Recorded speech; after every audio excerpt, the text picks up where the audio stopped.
Bonjour tout le monde, bienvenue à cette séance du conseil municipal, la première avec un nouveau conseil, comme vous pouvez voir, donc je suis vraiment content, je suis content pour ceux qui sont ici, je suis content également de vous voir, en tout cas je ne vous vois pas, mais ceux qui sont à la maison, vous allez nous voir. On a une belle équipe qui va prendre en main, si on veut, la gestion de la municipalité, donc avec une équipe, un conseil dévoué, puis une équipe aussi municipale, là, à l'administration qui va être vraiment compétente et dévouée, qui vont nous aider beaucoup. En fait, les deux éléments majeurs qu'on prévoit faire, c'est vraiment, il y a deux axes, deux piliers importants, c'est-à-dire la communication avec les citoyens et le service aux citoyens. Je pense que c'est là-dessus qu'on veut tabler cette année. Vous allez voir des petits changements, notamment sur le déroulement du conseil. On fait des petits ajustements, mais c'est mineur, mais on veut vraiment faciliter et augmenter notre capacité à communiquer avec vous pour vraiment échanger comme vous et être à l'écoute de vos besoins. Donc, sans plus tarder, je vais commencer. De toute façon, il va y avoir le mot des conseillers du maire où chacun aura à se présenter dès le début de la séance. Comme ça, on n'attendra pas à la fin pour que tout le monde se présente et dise un mot. Donc, je vais ouvrir la séance présente tout de suite. Et donc, évidemment, le quorum. Et je déclare la séance ouverte. Donc, on va passer tout de suite au point 2, l'adoption de l'ordre du jour qui a été soumis au Conseil. Donc, je vais demander à Martin de présenter cette résolution. Merci. Je déclare, pour ces raisons, je propose que l'ordre du jour soit adopté. D'accord. Donc, c'est bon. Donc, s'il n'y a pas d'opposition, on accepte ce point-là. Déclaration de conflit d'intérêt, il n'y a pas eu il n'y a pas aucun conseiller ni le maire des conflits d'intérêt pour la présente séance. Donc, on va passer tout de suite au mot des conseillers. On va y aller par ordre des postes. Ça pourrait changer, mais pour l'instant, je pense qu'on va fonctionner comme ça. Donc, je demanderai à Aline de c'est moi qui ouvre le bal. 2 minutes. Je tiens à vous remercier beaucoup de l'appui et de la confiance que vous m'avez accordée pour ce mandat-là. Puis c'est certain que je vais faire tout mon possible pour bien répondre aux demandes, à être là présente pour écouter vos demandes, vos craintes, vos besoins, etc. Puis d'y répondre le plus rapidement possible. Les mandats qui m'ont été un petit peu plus attitrés, il y a le CCE, le comité d'environnement, puis beaucoup la communication, les nouveaux outils de communication, etc. Là-dessus, on va partir avec ça, puis on va faire ce qu'on peut. Si vous avez des idées, je suis très ouverte.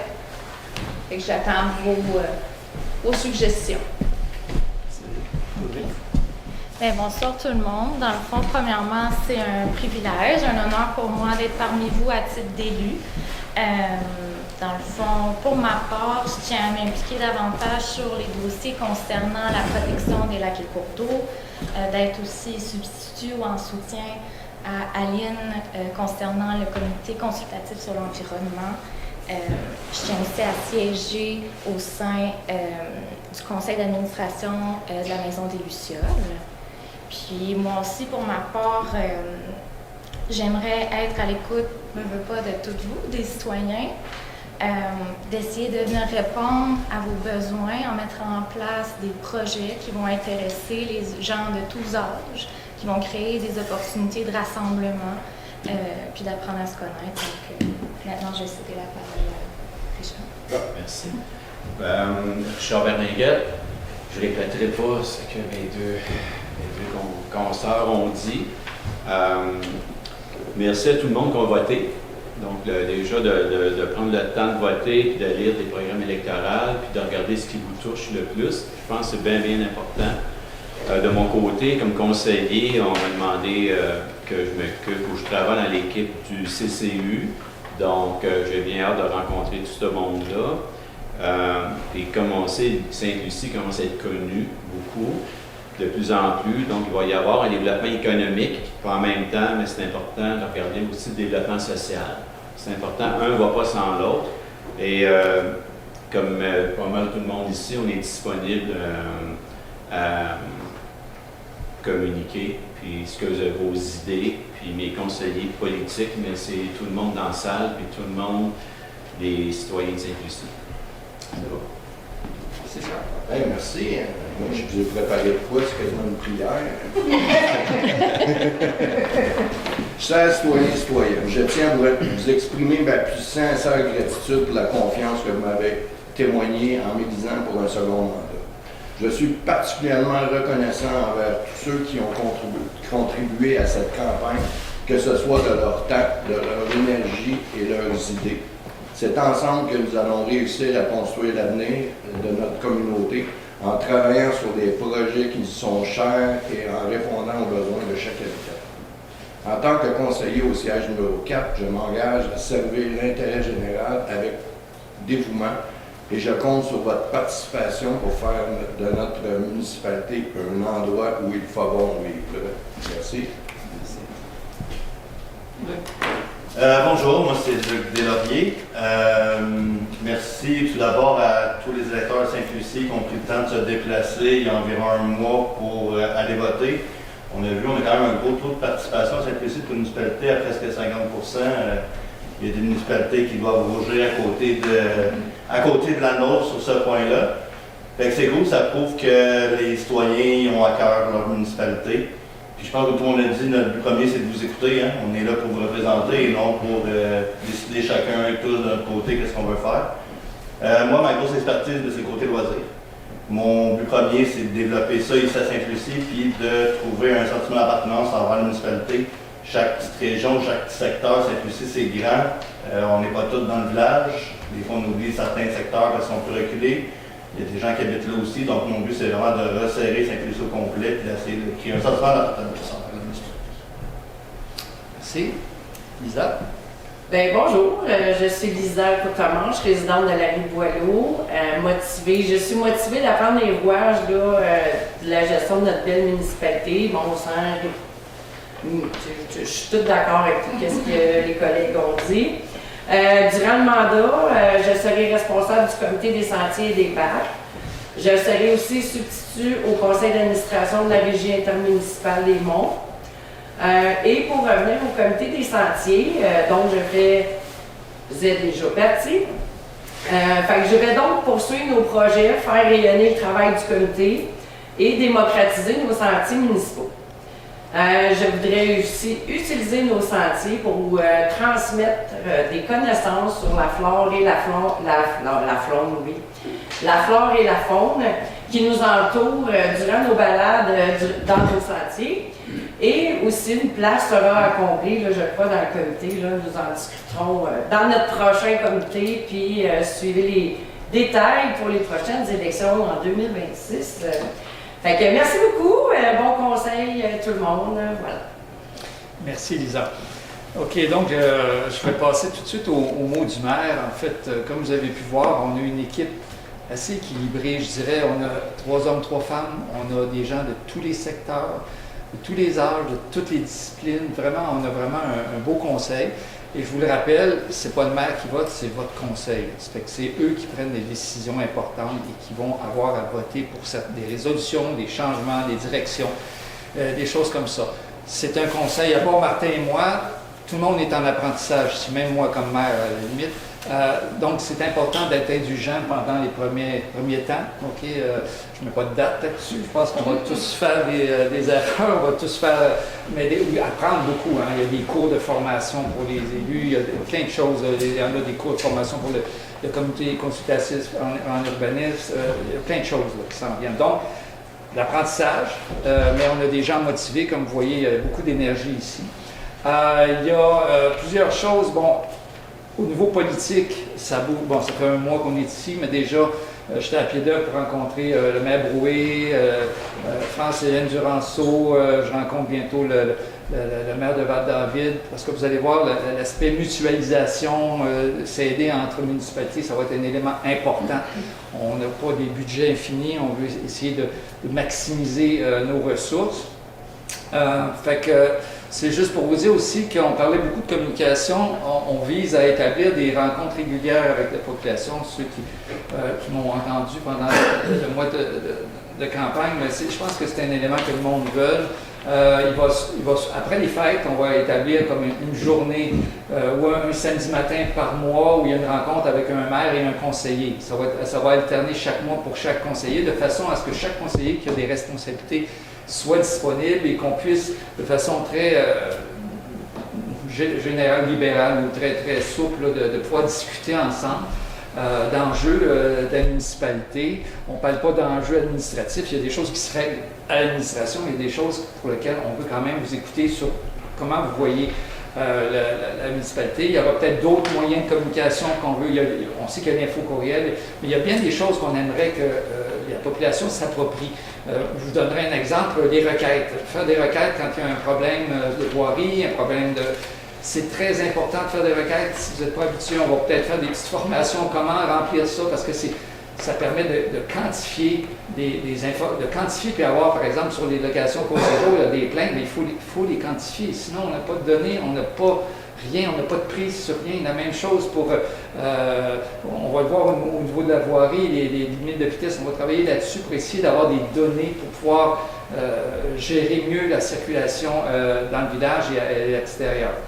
Dans le terme de housekeeping, si je peux dire, de ménage, là, il y a une prochaine... il y a un prochain conseil municipal qui va être très rapproché, là, qui va être reporté probablement dans la semaine du 15-16. Donc, c'est quelque chose qu'on va... Tenez-vous à jour, à l'écoute de ce qui se fait, parce qu'il va y avoir ça. Il y a aussi une rencontre, une séance spéciale pour le budget qui va arriver à la mi-décembre. Donc, à la mi-décembre, il va y avoir une réunion, une séance ordinaire et une séance extraordinaire. Donc, gardez à l'œil sur le web, dans les faux courriels, on va vous informer. La date est à déterminer avec le conseil. Les choses bougent rapidement, donc il faut prendre le temps au conseil d'avoir les disponibilités pour tout le monde. Un mois important, vous savez, c'est le temps des fêtes, c'est la guignolée. Le 6 décembre, samedi, il va y avoir 3 endroits pour vous donner vos victuailles ou votre argent. C'est très, très important. Pourquoi? Parce que le comptoir alimentaire compte sur la guignolée pour se financer, pour augmenter son offre de denrées, etc., etc. Donc, je vous encourage.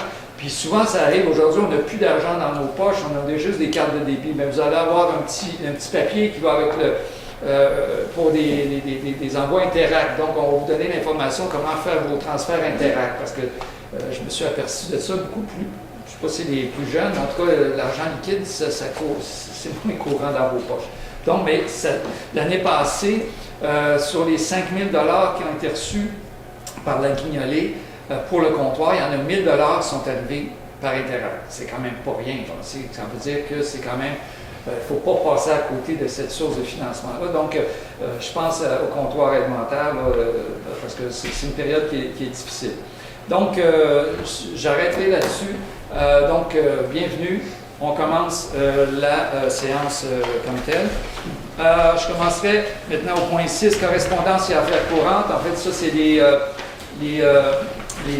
documents qu'on reçoit au niveau gouvernemental, provincial ou fédéral. Ce n'est pas les correspondances de tout le monde, c'est seulement celle-là. On en a reçu une qui vient du ministère des Affaires municipales et de l'Habitation, ce qu'on appelle le MAMACH, qui nous donnait une cote d'évaluation en fonction si on veut, c'est le ratio entre le prix de vente d'une maison et l'évaluation municipale. Habituellement, ça devrait être pas mal pareil. Autrement dit, si vous vendez, l'exemple que je vais vous donner, c'est notre taux actuel, c'est qu'une maison s'est vendue, si on veut en moyenne, 115 000 $, puis l'évaluation est à 100 000. Ça fait que si vous faites le ratio de 115 000 sur 100 000, ça fait 1,15.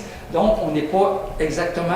L'idéal pour une municipalité, c'est d'avoir son rôle d'évaluation à peu près au même prix que ça se vend. Mais il faut dire que les prix de vente moyens ou médians, il y a des extrêmes. Il y en a des fois que c'est très loin de ça, très proche. Disons que c'est une valeur moyenne. Mais c'est une information qu'on reçoit maintenant, mais qui est intéressante à voir par rapport à où on est au niveau de la ville. Mais vous allez voir aussi que quand moi je discute de ça, je suis assez pédagogique, j'essaie de vous expliquer ce qu'on reçoit pour que vous compreniez bien où on en est et à quoi ça nous sert cette information-là. Puis elle peut nous servir justement à nous ajuster ou à mieux comprendre ce qui se passe sur notre territoire. Je passerai au point 7, c'est la seule correspondance qu'on a reçue. Au point 7, on a l'adoption des procès-verbaux. Tout le monde a reçu une copie du procès-verbal de la dernière réunion, même si c'était seulement Martin et moi qui étions sur l'ancien conseil, donc qui étaient au niveau du procès-verbal, on était indiqué dedans. La loi nous permet quand même d'adopter avec le conseil actuel un procès-verbal passé. Donc je demanderai à Martin de procéder à cette résolution-là. Oui. Je propose que le procès-verbal du 1er octobre 2025 soit accepté tel que rédigé. Tout le monde est en acceptation. Donc, c'est adopté à l'unanimité. 8. Administration et trésorerie. Donc, vous avez l'approbation des comptes à payer pour le mois d'octobre 2025. Ce montant-là s'élève à 414 023,47. Si je vous fais un portrait rapide, là, au niveau des registres de chèques, on a 55 000 environ. Il y en a déjà 25 000, c'était pour le camp du Petit Bonheur. Puis 10 000 pour, par exemple, l'excavation et la préparation du bâtiment pour la patinoire qui va être construite l'année prochaine. Donc, la grosse partie, c'est ça. Mais il faut se dire que le 25 000 de chèque qui a été fait, bien, il y en a une partie qui a été remboursée via la contribution des parents qui envoyaient leurs enfants en 15 jours. Donc, il y a des revenus qui sont associés aussi à ça. Vous avez le registre des prélèvements. Vous avez 27 000 là-dessus. Mais ça, c'est des prélèvements automatiques. Hydro-Québec, c'est environ 8 à 10 000 les assurances, 8 000 Bell, les frais de location, les frais bancaires, etc. Donc, ça s'en va dans le 27 000. Le plus gros morceau, c'est le 229 000. Mais là-dessus, dites-vous qu'il y a déjà 120 000 qui a été pris pour la réserve de sable, c'est environ 93 000 la réserve de sel, etc. Donc, c'est un gros coût. Donc, presque la moitié du budget, c'est seulement du stock, comme on dit, là, pour la voirie. Il y a des frais aussi de 50 000 pour la voirie, soit l'entretien, réparation, l'essence, le diesel, etc. Des frais réguliers pour l'UMQ ou la MRC, ça atteint 7 000 donc ça monte assez vite, puis on atteint à 229 000 Et finalement, la rémunération du personnel, c'est 101 000 ça inclut évidemment les avantages sociaux, les parts d'employeurs, etc., etc. Donc, je propose d'approuver les comptes qui apparaissent au livre comptable pour le mois d'octobre 2025 au montant de 414 023,47. Oui. Tout est beau? Oui. On passe à l'autre. 8.2. Donc, je vais laisser pour la nomination du maire suppléant à Richard. Ah, c'est moi qui fais ça? Oui, 8.2. Ça peut sembler nommer ce merveilleux. Ben, je peux y aller de même. Oui. Le maire suppléant, on propose que ce soit M. Luc ici. Combien de temps tu me mets comme maire suppléant? Les prochains mois? Parce qu'on soit on va diviser en deux. On va diviser. Normalement, l'idéal là-dedans, c'est que chacun prenne une expérience de maire suppléant. C'est à tous les ans pour changer de maire suppléant. C'est pas un poste qui est nécessairement très demandant, mais ça va l'être avec moi. C'est pas correct. C'est correct. OK. Donc, personne, tout le monde accepte, c'est bon. OK. Donc, on va passer au point 8.3, changement de signataire au compte de la municipalité. À cause de l'élection, évidemment, ça change. On va demander à Lisa de présenter cette résolution-là. En fait, je propose que le conseil municipal nomme Sylvain Loranger, maire, ou en son absence ou incapacité d'agir, M. Luc Deslauriers, maire suppléant, comme signataire autorisé aux différents comptes détenus auprès de l'institution financière des Jardins de Sainte-Agathe-des-Monts. Merci, Lisa. Tout est beau pour tout le monde? Good. 8.4. Adoption du calendrier des séances du conseil municipal. Bien, c'est sûr qu'à chaque, c'est une obligation légale de présenter notre calendrier. Vous l'avez vu à la table à l'arrière, là, avec les petits points rouges, les petits points verts, etc. Donc, en passant, c'est sur le site web aussi. Donc, pardon? Ça sera, oui. Merci, Sophie. Donc, Aline, est-ce que tu peux faire cette résolution? Je propose que le conseil municipal fixe le calendrier suivant pour la tenue des séances ordinaires du conseil municipal pour l'année 2026, qui se tiendront les deuxièmes mardis de chaque mois, à moins d'exception, et débuteront à 18h30. Les dates, est-ce que tu veux que je les dise? Non, ça va. Je pense qu'on va faire le calcul des semaines après. C'est parfait. Donc, merci, Aline. On va passer au point 8.5 pour la nomination d'un élu au sein du conseil d'administration de l'Illusion. On a vendu le punch tantôt avec Audrey. Luc, s'il te plaît.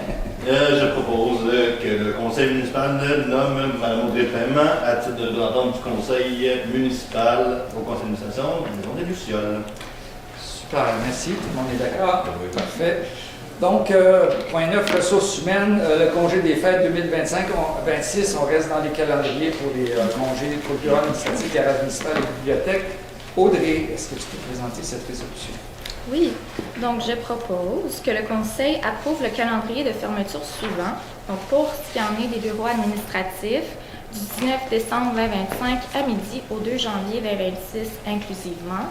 Pour ce qui en est du garage municipal, du 19 décembre 2025 à midi au 2 janvier 2026 inclusivement, toutefois que les employés demeurent disponibles pour l'entretien des chemins, le tout conformément à la convention collective actuellement en vigueur.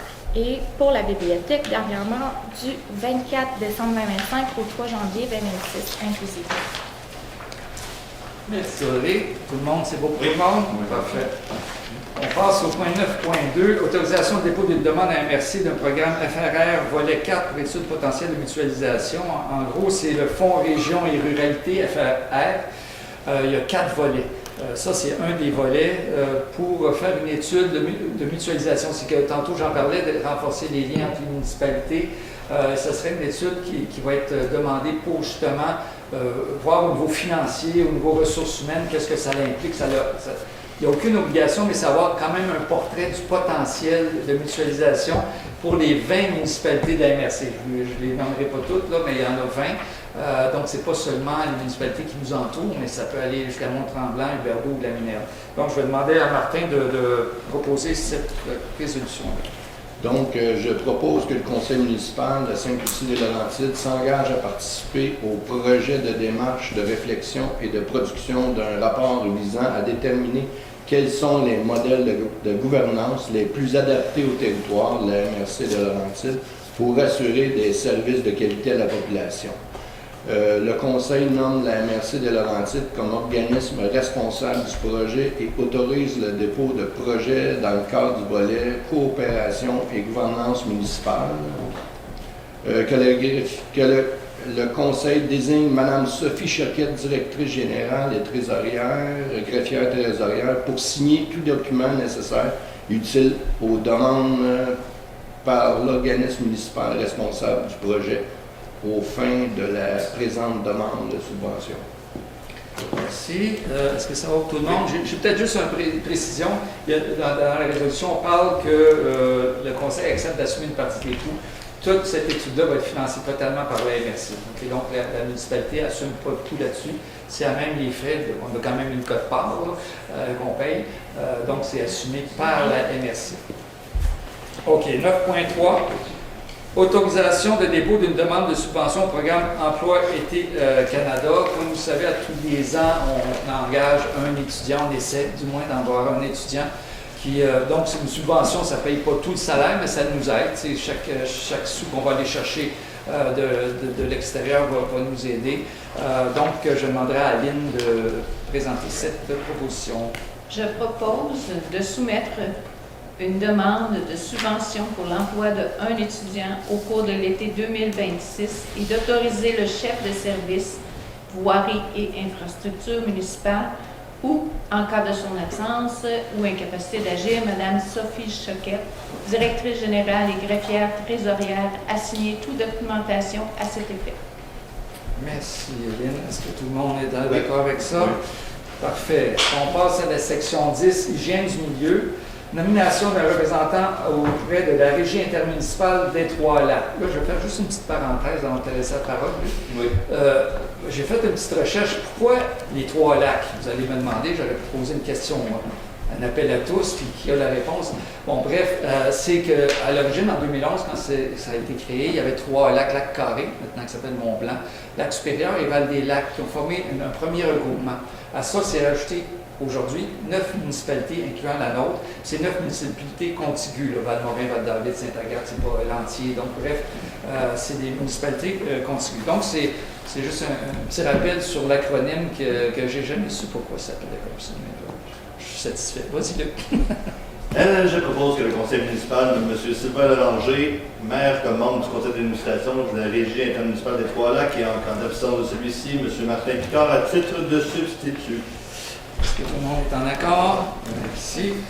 Adoption, point 10.2. Adoption du budget de la régie intermunicipale des Trois-Lacs. Je voulais juste vous dire une chose, c'est qu'on parle d'un budget de 4 330 516. Donc, c'est ceux qui ramassent votre compost, votre matière recyclable et vos vidanges résidus ultimes, comme on appellerait. Donc, sur ce 4 330 000, il y a 2 tiers qui viennent des quotes-parts des 9 municipalités et l'autre tiers viennent de Éco-Entreprise Québec. Okay, c'est un organisme paragouvernemental qui relève du ministère de l'Environnement qui fournit le tiers manquant pour ce budget-là. Donc, si on parle du 2 tiers, ça se partage en quote-part entre 9 municipalités. Puis en 2026, on a une augmentation à Sainte-Lucie de 6 %. Sauf que la répartition relative entre les 9 municipalités demeure la même, qu'elle soit 2025 et 2026.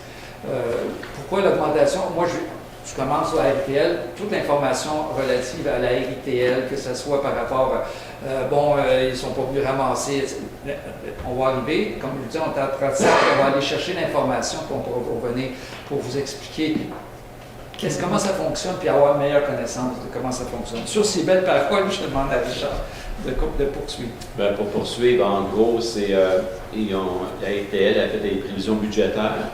Ça a été adopté par la régie des Trois-Lacs. Puis, ça prend au moins les 2 tiers des municipalités pour que dans le territoire, ça soit accepté. Donc, nous, on l'a résolu unanimement comme conseiller d'adopter les prévisions budgétaires l'année 2026, le 6 octobre 2026, dont le copie ci-jointe présente résolution pour en faire partie intégrante. Autrement dit, on l'a unanimement, tout le monde a accepté cette proposition. Parfait. Merci. Ça va pour tout le monde? Oui. OK.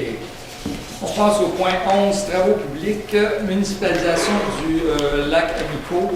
Donc, on a reçu des rapports d'ingénieurs de la firme Artelia qui a évalué la route du chemin Amico qu'on entretient depuis une dizaine d'années parce qu'on a notre système d'aqueduc qui passe dessus. Du lac Swell. Donc, le rapport d'ingénieur était en tout point la route est en tout point conforme aux exigences municipales. Donc, pour cette raison, je vais laisser Martin suivre là-dessus, sur cette résolution-là, si tu veux bien.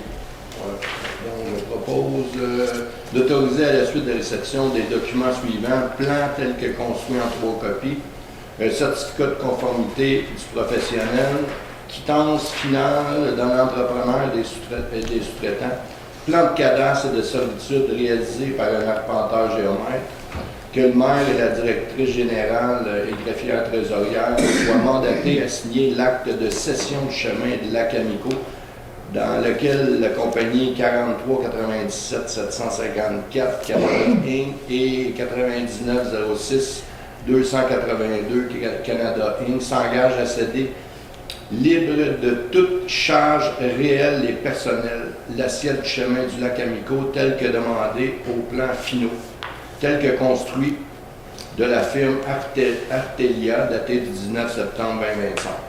Que le choix du notaire ainsi que les frais encourus soient à la charge de la compagnie 43 97 754 Canada Inc. et 990 62 82 Canada Inc. C'est bien, merci. Est-ce que ça va pour tout le monde? D'accord. Donc, on passe au point 11.2, approbation du programme des travaux d'engagement de municipalité dans le cadre du programme de la TEC, c'est-à-dire la taxe sur l'essence et la contribution du Québec. Cette taxe-là, la fameuse taxe sur l'essence, en fait, il y a 2 tiers de ce budget-là. Ça, c'est un budget de 3 milliards pour le Québec. Sur ce budget-là, il y a 2 tiers qui viennent de fonds fédéraux et le tiers provient du Québec. Pour ce qui est du programme qu'on va autoriser, qui est un programme sur 4 ans, 2024-2028, donc on a établi un programme de dépenses qui touche l'aqueduc, égout, bâtiment, infrastructure, voirie. C'est un programme de 1,1 million. Ça, c'est la somme que nous, à la municipalité, on va recevoir sur 4 ans. Donc, ce programme-là, qui est modifiable, avec le temps, on doit quand même déposer une première version ou une version de base là, dès maintenant. Donc, je vais demander à Audrey de poursuivre sur cette résolution-là. Oui, donc je propose de s'engager à respecter les modalités du guide qui s'applique à la municipalité, de s'engager avec la seule responsable et à dégager le gouvernement du Canada et le gouvernement du Québec de toute responsabilité découlant directement ou indirectement des investissements réalisés au moyen de l'aide financière obtenue. Ensuite, d'approuver le contenu et autoriser l'envoi au ministère des Affaires municipales et de l'Habitation de la programmation de travaux et de tous les autres documents exigés par le ministère, de s'engager à déposer annuellement une mise à jour de sa programmation de travaux durant la période du 1er octobre au 15 février inclusivement, de s'engager à réaliser les investissements autonomes qui lui sont imposés pour l'ensemble des 5 années du programme, et dernièrement, de s'engager à informer le ministère des Affaires municipales et de l'Habitation de toute modification qui sera apportée à la programmation de travaux approuvée par la présente résolution. Merci, Audrey. Est-ce que ça va pour tout le monde? Oui. Bon, c'est accepté à l'unité, adopté à l'unité. 11.3, demande de permission de voirie auprès du ministère des Transports et de la Mobilité durable pour le chemin Sainte-Lucie. En fait, en résumé, c'est ce qu'on veut au point de Chénier, entre le chemin Sainte-Lucie et le chemin des Hauteurs.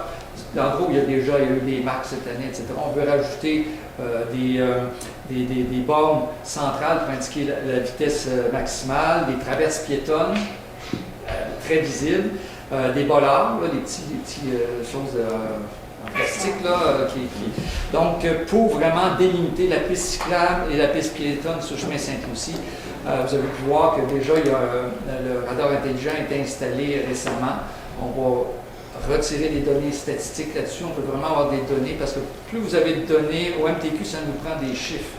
Si on veut justifier soit un drawdown, soit un stock ou des choses comme ça. Mais déjà, de faire ça, ça va nous aider beaucoup. On prévoit souvent on souhaite obtenir une subvention pour cette dépense, mais je pense que c'est quelque chose d'essentiel, surtout dans ce secteur-là, qui donne accès à la piscine. Donc, je vais demander à Richard de poursuivre la résolution. Pas de la piscine, la plage, excusez-moi. Une belle piscine quand même. Oui, calme. Elle est belle en haut. Pour continuer là-dessus, donc, comme disait M. le maire, pour diminuer la vitesse et la sécurité de tous.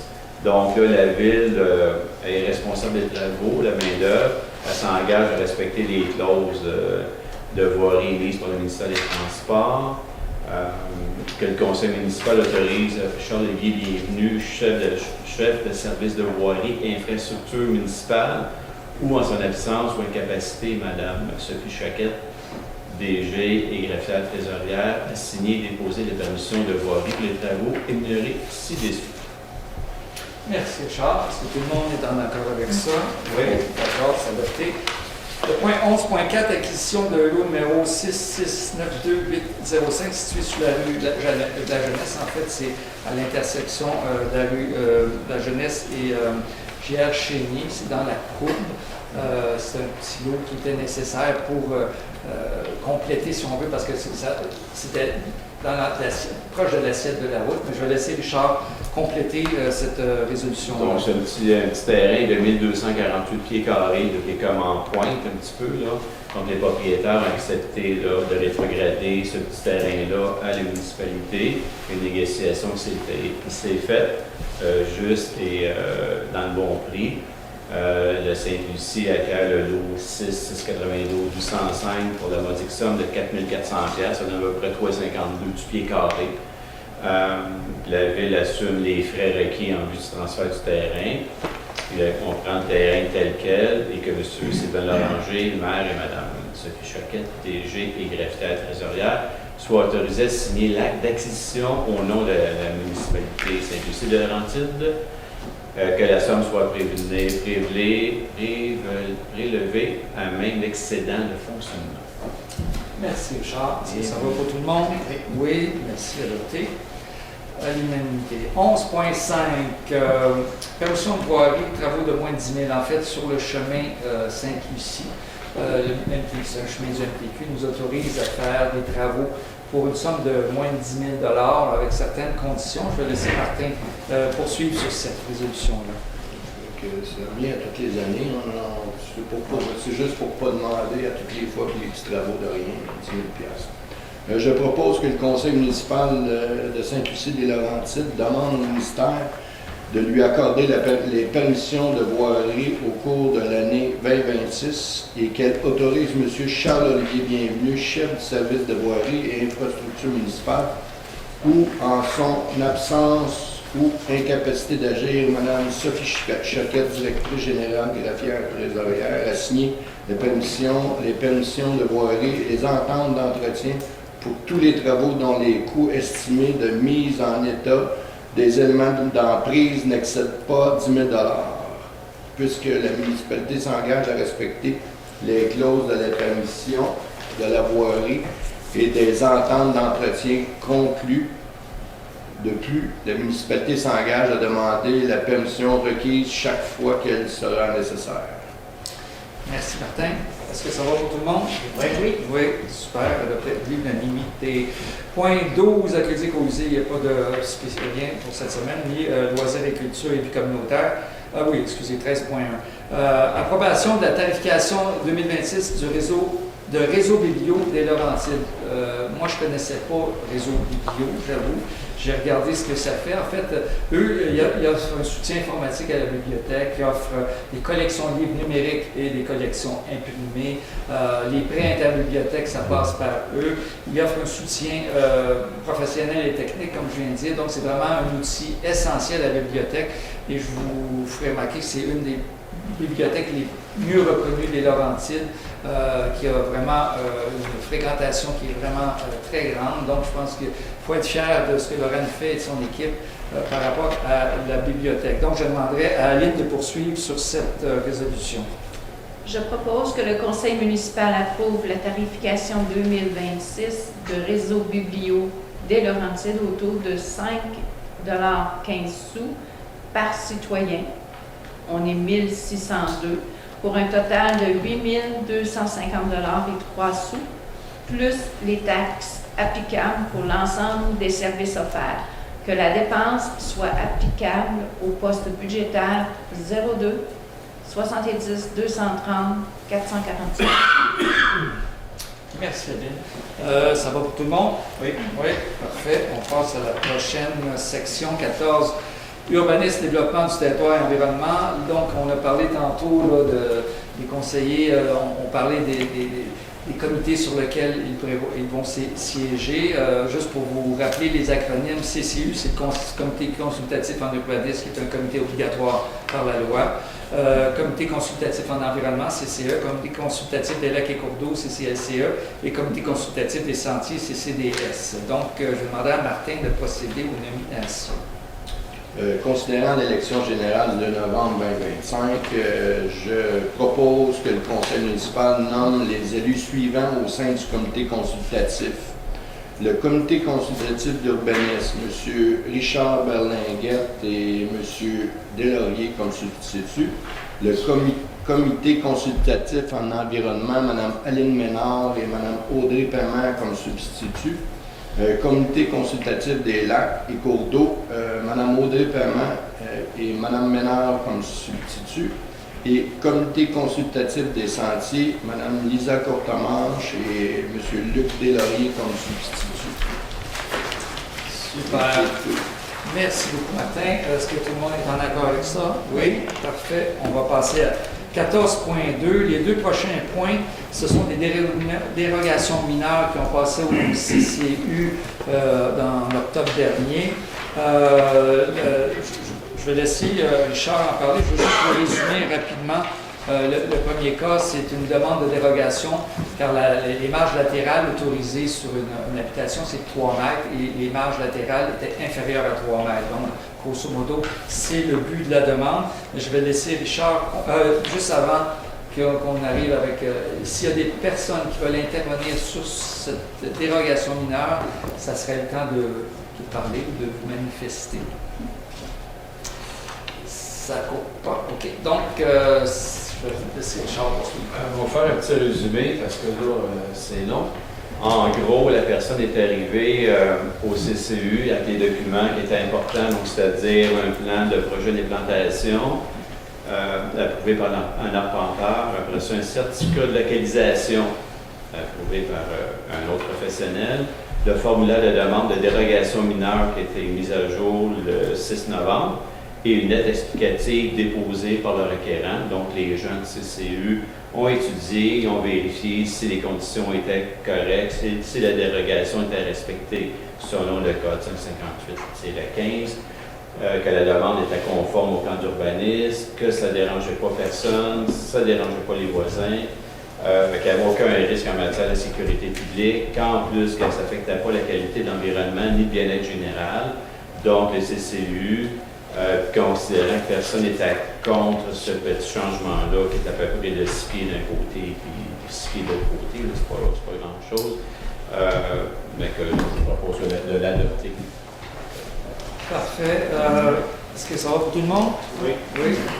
Parfait. On a une autre demande de dérogation à 14.3 pour une résidence de tourisme au 14-13 du domaine.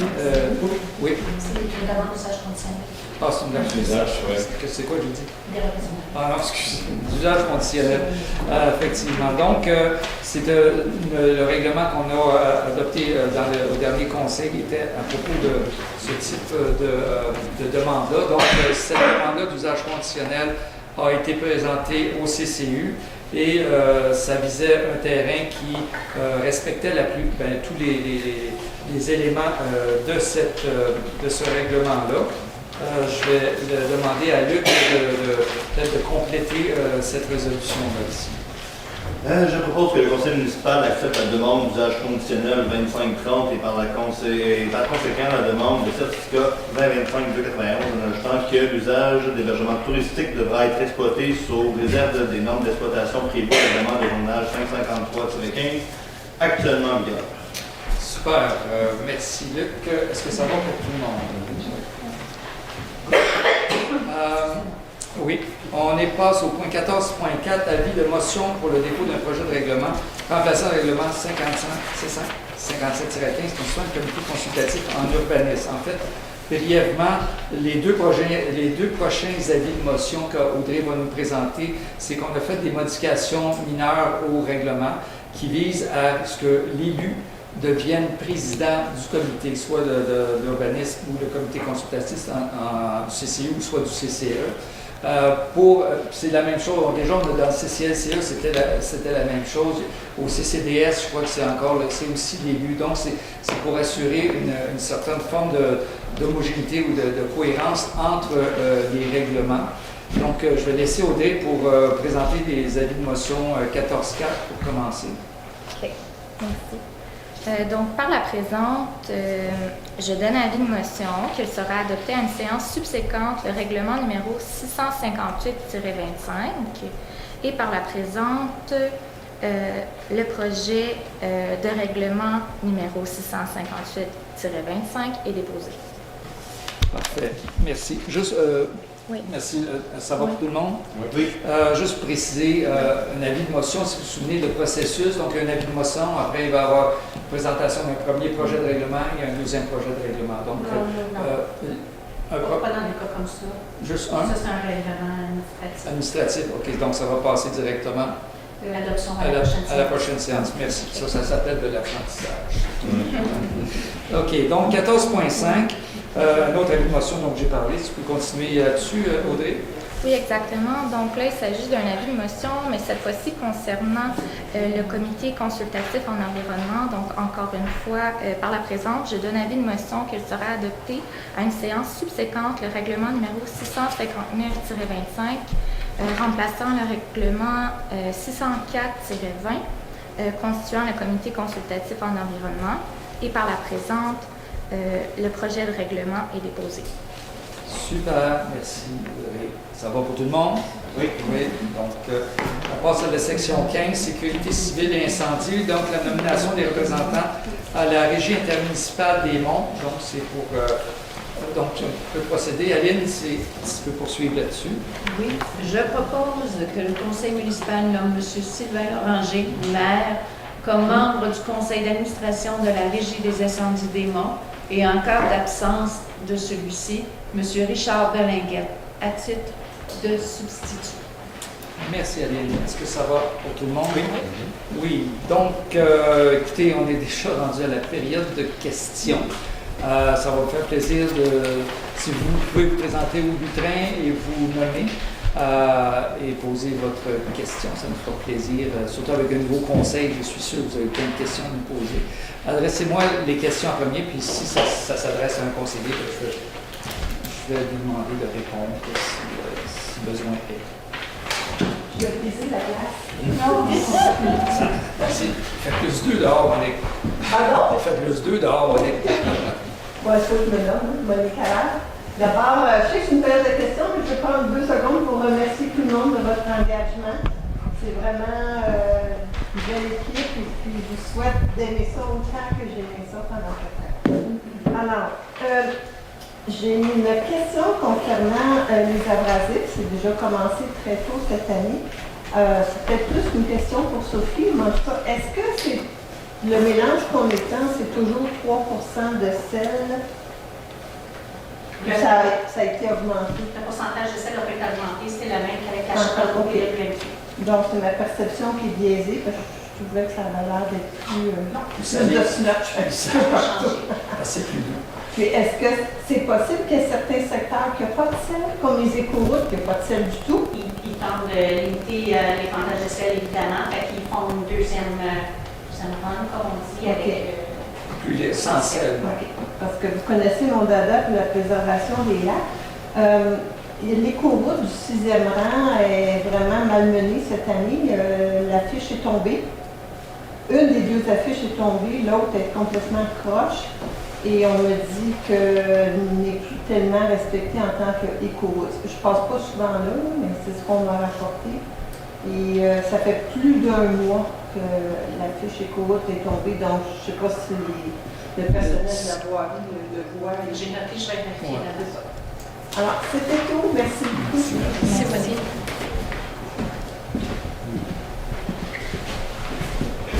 Ouais, Christian, let's go. Bon, ben, on est gâtés à ta présence. Alors, Christian Rompé, président de l'association du Lac-Ménard. Vous allez voir un sujet.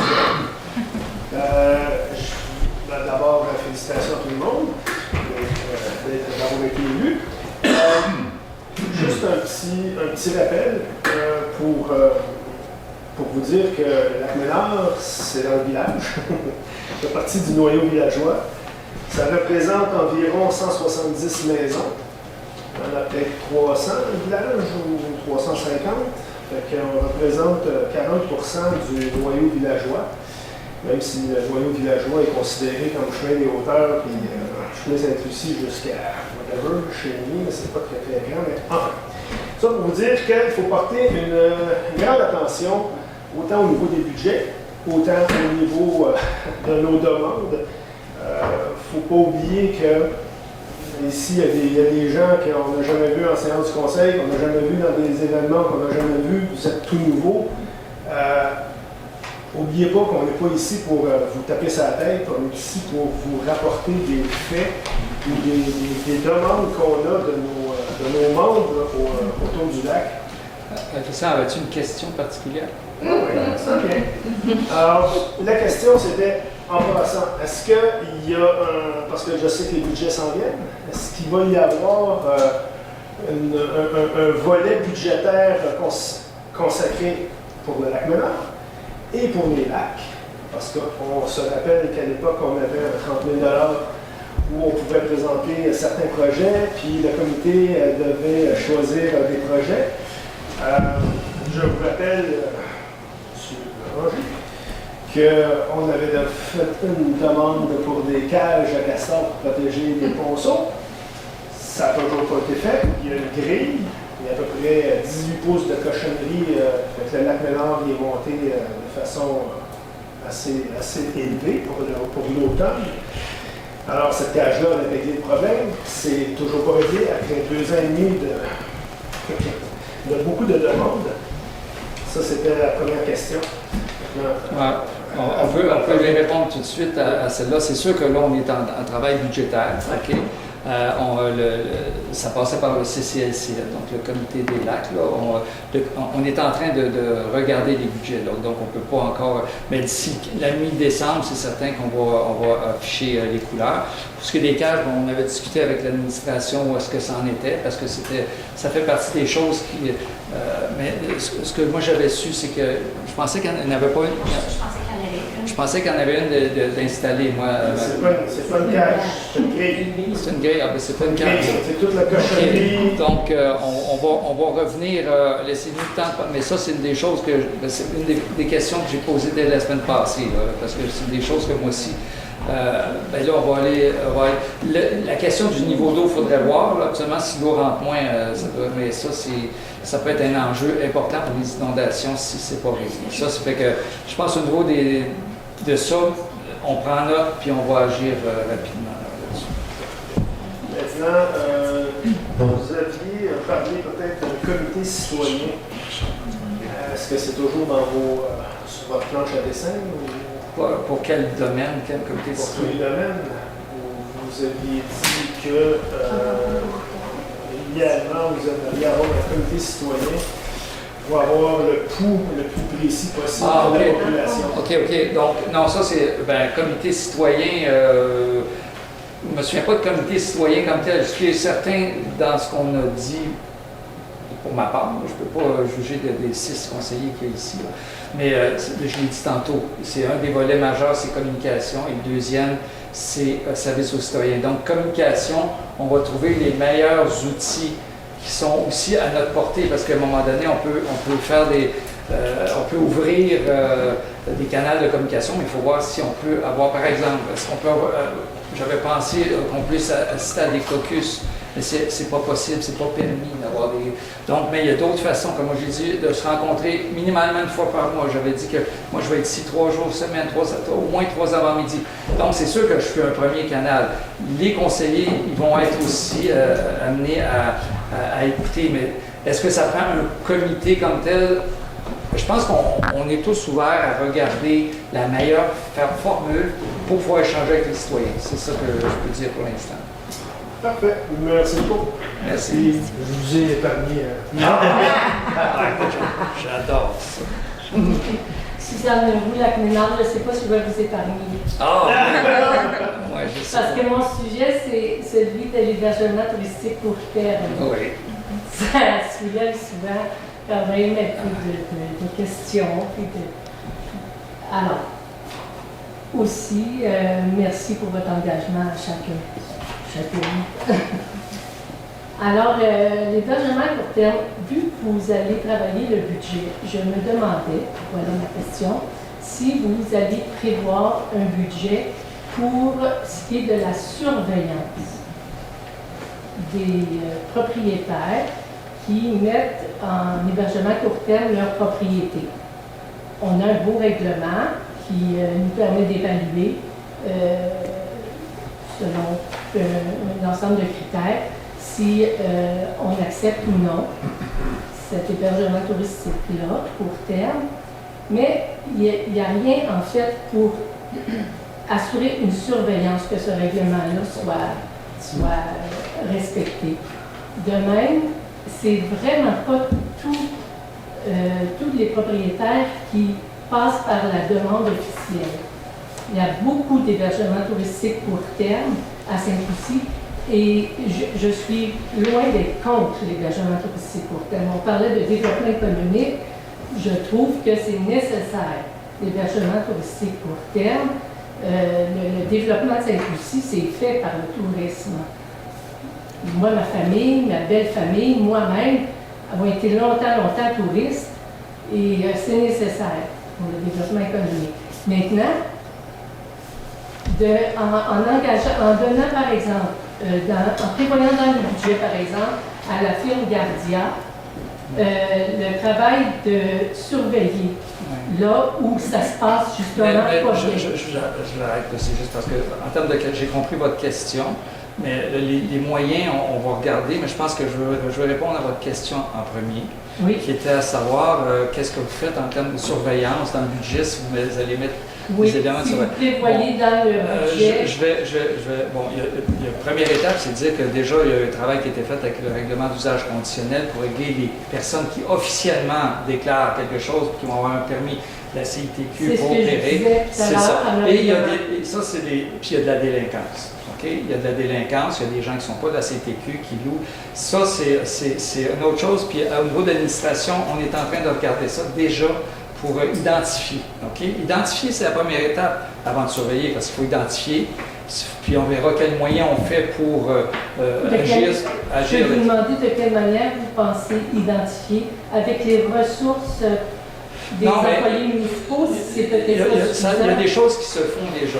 Ça, c'est la première chose. Mais avant de surveiller, il faut, par exemple, pour la délinquance, habituellement, on a soit des requêtes ou des plaintes. Ce que notre problème, je vous ai parlé tantôt des données qu'on n'a pas, que ce soit pour la vitesse, c'est que les requêtes ne sont pas faites et on n'a pas de dossier important de plaintes ou de requêtes qui sont faites pour ça.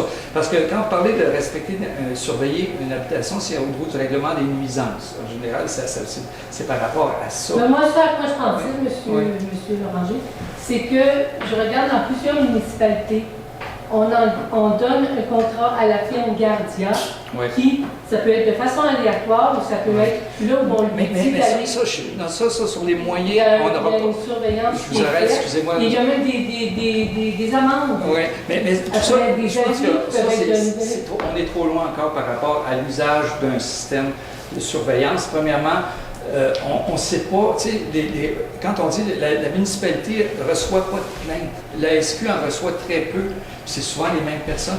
On n'a pas de statistiques qui nous permettent de dire, écoutez, il y a un besoin. Déjà là, on part de dire, on veut bien surveiller et mettre un gardien, mais on n'a pas de statistiques, mais on le sait, tout le monde sait où est-ce qu'il y a des problèmes. Personne ne le dit. Mais est-ce que vous savez, là où il y a des hébergements touristiques pour thèmes qui n'ont pas été demandés officiellement, on est en train de... pour lesquels vous ne relevez pas non plus de taxes? Non, mais écoutez, la délinquance, c'est de la délinquance, que ce soit même dans n'importe quel domaine. OK, mais je comprends. Moi, ce que je veux vous dire, c'est qu'il faudrait des actions pour favoriser les bons hébergements touristiques court terme, parce qu'encore une fois, c'est nécessaire pour le développement économique, et puis limiter ou demander une amende à ceux qui contreviennent. Pour garder les meilleurs. Vous avez le meilleur conseil pour réfléchir à ça. On a des gens qui sont dans le conseil qui sont intéressés, qui sont préoccupés. Puis je pense, comme je vous dis, moi, c'est pas moi qui va décider, c'est le conseil. Je pense que tout le monde a reçu votre message et qui est bien compris.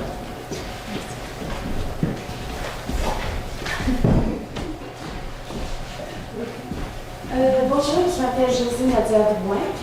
Bonjour. Je vous remercie aussi pour votre engagement, ça fait plaisir. J'ai une question.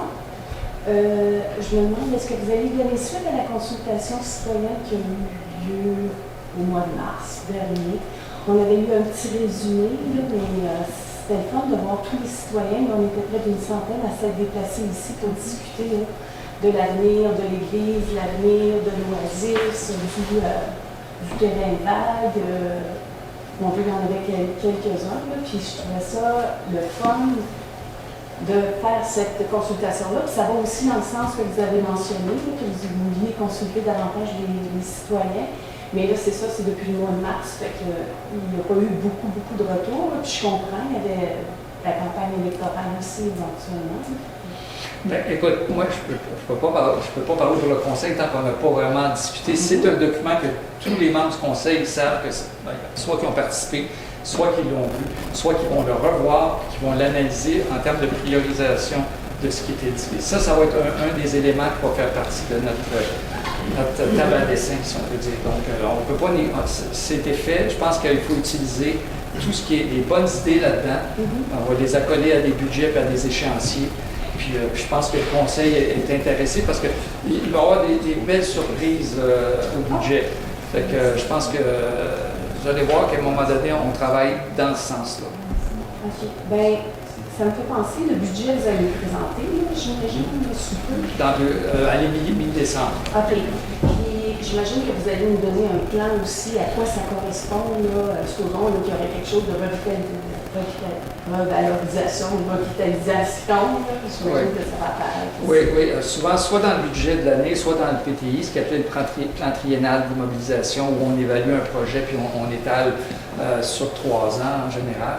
Mais effectivement, là, il y a du court terme, du moyen et du long terme. OK. Ben, ça, c'est excitant aussi. Je voudrais juste terminer, M. Deslauriers. J'imagine qu'on va peut-être être appelé à se consulter, là, parce que je fais partie de l'association récréative de Sainte-Lucie, ça fait quelques années déjà, avec mes 2 autres collègues. Puis je me demandais, vous avez parlé de la guignolée le 6 décembre, est-ce que je peux annoncer 2 activités qui se tiennent pour tous les citoyens? Oui, tout à fait. Ben, je pense que c'est une belle tribune, oui. Okay. Allez-y. Ben, il y a le salon des artisans et des artisanes, sur le week-end. Ça se déroule là, à la salle communautaire, l'église. C'est samedi et dimanche. Il y a une trentaine d'exposants, des gens d'ici puis des environs. Ensuite, il y a, il y avait la guignolée le 6 décembre, puis le 13 décembre, il y a le Noël des enfants. Ça, c'est vraiment génial. Ça, c'est à tous les années. L'association récréative, avec les fonds qu'on recueille et qu'on reçoit, on est capable de donner une centaine de cadeaux aux enfants de Sainte-Lucie. Puis cette année, parce que c'était l'année du 150e aussi, puis on s'était dit, on va faire ça un petit peu plus gros. Alors, il y a un spectacle de magie, un super magicien, paraît-il. Alors, ça, c'est le 13 décembre en matinée, à partir de 9h30. Merci, parce que c'est un oubli impardonnable pour le monde du maire, ces 2 affaires-là. Donc, je te remercie d'avoir ajusté le tir. Peut-être un deuxième tour. Ben oui. Oui, certain.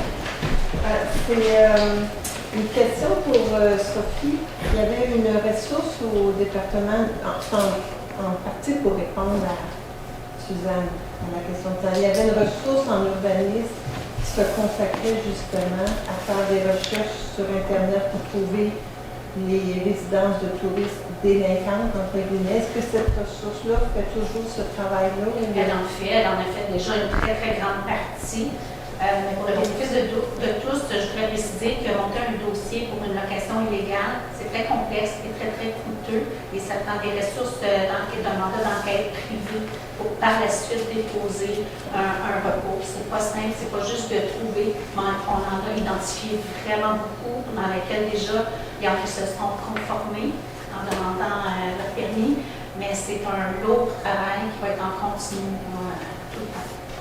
Mais oui, ça a été fait par l'Agence au service de l'urbanisme. Il y a des gens qui ont été inquiets, il y en a qui ont retiré leurs annonces, il y en a qui... oui, on a déjà entamé un beau travail en 2025. Je posais la question en partie pour te permettre d'expliquer ce qui est fait. Puis, je réitère ce que Sylvain dit. Il faut vraiment que les citoyens fassent des requêtes, fassent des plaintes dans le système pour aider justement son équipe. Moi, pendant 4 ans, j'ai travaillé sur l'encadrement des résidences de touristes. Puis pendant presque 4 ans, je me suis dit, il n'y en a pas de problème avec les résidences de touristes parce qu'on ne se souhaite pas de plainte à la municipalité. Donc, la première étape, c'est ça. Je peux te faire une petite annonce, moi aussi, parce qu'il y a un gros événement du CCE, dimanche le 7 décembre, dans cette salle-ci, à 10h. C'est un déjeuner-causerie avec une conférencière spécialiste de l'éclairage nocturne et de l'observation de la Voie lactée.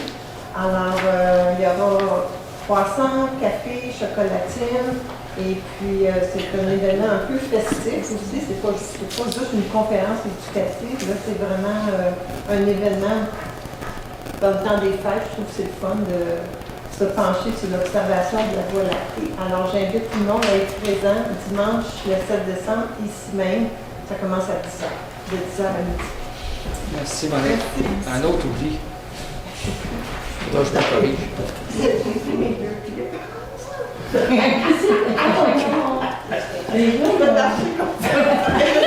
Fais-les-moi pas! As-tu besoin d'aide? On va t'aider.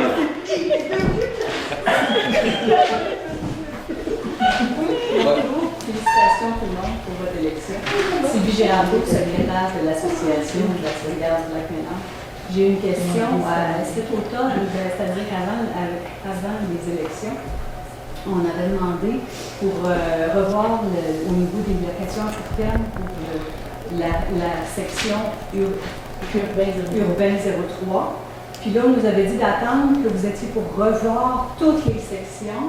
Fait que je voulais savoir qu'est-ce que c'est votre position pour ça. Parce que toutes les zones. Oui, on en a parlé au conseil brièvement, parce que c'est des demandes, parce qu'on ne veut pas faire à la carte. Je pense que ce qui manque au village, c'est un plan d'urbanisme intégré qui regarde où on doit concentrer le logement, où on doit concentrer les locations pour séjour, tout ça. Au lieu de le faire à la carte, je trouve que premièrement, c'est lourd d'un point de vue administratif, puis ça n'a pas de logique en termes de vision à long terme. Fait que ce que le Conseil souhaite, c'est de regarder ça avec une vision à long terme de tous les secteurs, puis de revoir, parce qu'à un moment donné, on revoit les grilles d'analyse, les grilles d'affectation, les grilles de zonage. Donc, c'est quelque chose qu'on veut faire. C'est le Conseil qui va prioriser. Ça fait partie de notre to-do list pour 2026. C'est certain qu'il y a des secteurs qui souhaitent faire un peu comme il s'est fait à RES 04 ou même au Lac-Swell ou ailleurs. Mais là, on s'aperçoit que c'est pas une vision d'ensemble. Je veux dire, il faut vraiment avoir une vision, là, surtout par rapport au manque de logement, par rapport à ça. Je pense que c'est nécessaire de faire mais je pense que le Conseil va réfléchir là-dessus. On va sortir les meilleures options. Puis ce qui est le fun, je vous le répète, tout le monde vient de tous les secteurs ici. Le troisième rang, Lac-du-Fin. Fait que ce qui est le fun, c'est que il y a quand même une bonne représentation du cœur villageois. Fait que la réponse est oui. On va regarder ça dans notre priorisation qu'on doit faire déjà avec le PTI, avec le temps qu'on veut mettre. Mais c'est certain qu'il faut faire quelque chose parce que c'est fait, il y a beaucoup de travail à Est-ce faire. que vous allez tenir en compte les recommandations comme les lacs, je parle pour le lac Ménard, mais ça peut être les autres lacs aussi, au niveau de la santé des lacs?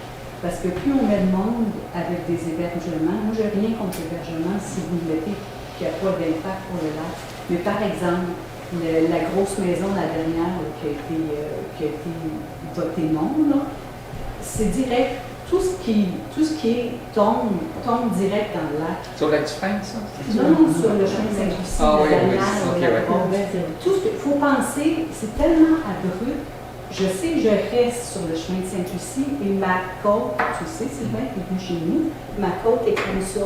Si vous mettez du sable dans la rue, si vous mettez du sel dans la rue, ça s'en va direct dans le lac.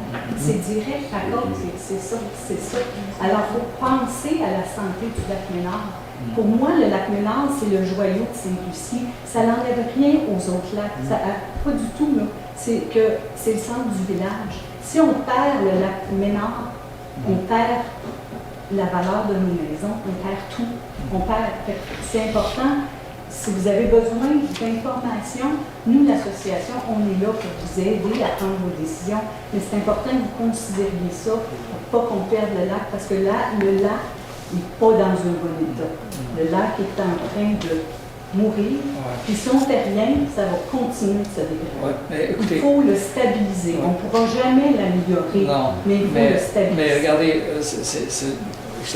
on a perdu le lac Saint-Michel, on a perdu le lac Canard.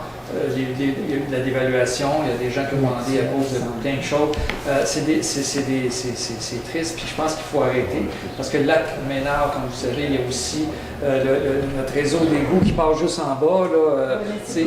Non, mais ce que je veux dire, c'est ça, c'est beaucoup de facteurs, mais c'est certain que la gestion du territoire en termes d'usage, on ne parle pas d'égouts aqueducs, on parle d'usage, est importante. Puis cette réflexion-là, pour les joyaux qu'on a, que ce soit le lac Sarrazin, le lac Ménard, c'est deux lacs importants du cœur villageois. Puis je pense que personne ne veut voir disparaître le lac Ménard sous une tonne de boue. Là. Fait que c'est une préoccupation. Je pense qu'on a en environnement, je pense qu'on est tous préoccupés par ça. Puis les lacs, c'est certain que je vais être le premier à aller chercher l'information ou l'aide qu'on a besoin. Là. Mais c'est un effort collégial qu'on va faire pour vous aider. Puis je pense que le lac Ménard, il y a beaucoup. C'est important, le lac Ménard. Écoute, mais je pense qu'il faut. C'est le cœur du village. Exactement. Donc, non, juste pour vous dire, c'est sur notre shortlist, c'est certain. Si je peux juste rajouter un petit complément à l'information, on a voulu dire qu'il y avait 2 nouveaux développements du bassin versant qui est en train de se décider. Fait que là, il y a une urgence parce que c'est sur le top de la montagne, c'est à côté du bassin de l'Aqueduc. Ouais. Fait que vous comprenez l'urgence que nous, on voit. Vous ne le voyez peut-être pas, mais on est là pour vous le rappeler. C'est surtout à cause de ça. C'est parce que le projet 21 maisons, là, le gars, il a mis sa pancarte puis il fait ses tests. Est-ce qu'on veut vraiment ça, cette aussi? Mais que ça inquiète, ne pas s'inquiéter. De toute façon, la MRC, avec le règlement de contrôle à l'intérimètre, parle en termes de bassin versant aussi. Il faut penser en termes de bassin versant aujourd'hui. Ça fait que ça fait partie de la réflexion qu'on va faire. On arrive en poste, on regarde les dossiers. Moi, j'ai un rôle différent, mais c'est le conseil qui va se pencher sur l'importance de ça. C'est pour ça qu'on va avoir à communiquer par nos rencontres mensuelles ou même hebdomadaires s'il faut, juste pour être certain qu'on a de l'information, mais il faut laisser le temps à l'administration d'avancer ces dossiers. Il y a des réglementations, les gens respectent la réglementation. On ne veut pas court-circuiter des promoteurs nécessairement. Il faut vraiment réfléchir comment prévenir. Fait que c'est ça. On n'a rien contre les promoteurs. Non. Mais il y a du développement sauvage, il y a du développement qui fait partie de. Tu demandes à ton voisin, tu veux ouvrir une porcherie, si tu n'en parles pas, tu peux l'ouvrir ta porcherie.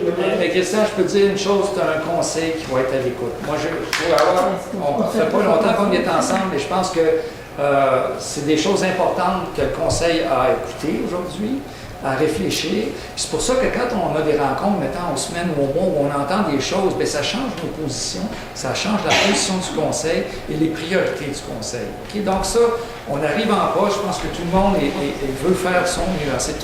On est tous des new kids on the block. Là, fait que je pense que regardez-nous aller, ça va bien aller. Je comprends.